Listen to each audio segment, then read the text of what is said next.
Hello sa tanan, karong adlaw maadto kita sa isla sa Mactan sa Pilipinas. Karon natong susihon ang usa ka landmark nga adunay dakong kultura ug makasaysayon nga kahulugan, ang Lapu-Lapu Shrine. Kung ikaw sa ka mahiligon sa kasaysayan o ganahan lang makadiskubre og bag-ong mga lugar, dali o banta sa pagbisita sa Lapu-Lapu Shrine. Ang isla sa Mactan dili lang usa ka maanindot nga destinasyon sa mga turista.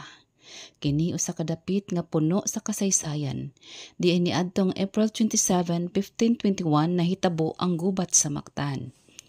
Kini usa ka mahinungdanong hitabo diin ang lokal nga dato nga si Lapu-Lapu ug ang iyang mga mandirigma mipanalipod sa ilang yutang natawhan batok sa Portuguese nga explorador nga si Ferdinand Magellan nga nagdala sa ekspedisyon sa Espanya.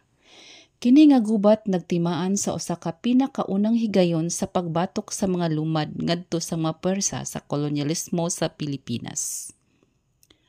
Ang atong destinasyon karon mao ang Lapu-Lapu Shrine, usa ka mahinungdanong monumento nga naghandom sa maisog nga dato sa isla sa Mactan, si Lapu-Lapu.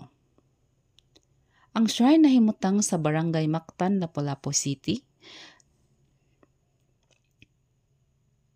Sa atong pag-abot, atong makita ang impresibong tansong estatwa ni Lapu-Lapu.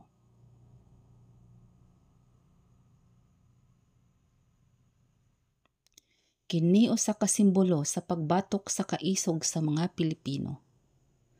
Kini nga estatwa mao gayud ang nag-unang attraction sa shrine.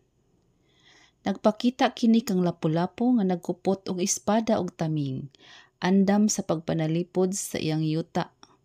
Usa kini ka kusog nga pahinumdom sa iyang kaisog og liderato.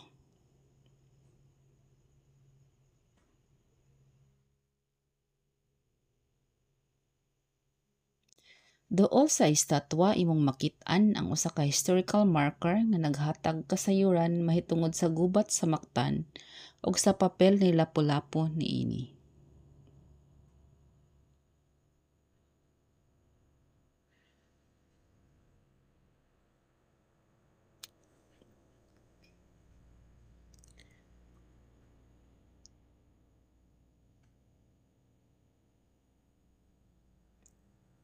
Usa kini ka maayong dapit sa paghunong o pagpalandong sa kamahinungdanon sa Mount Lapu-Lapu.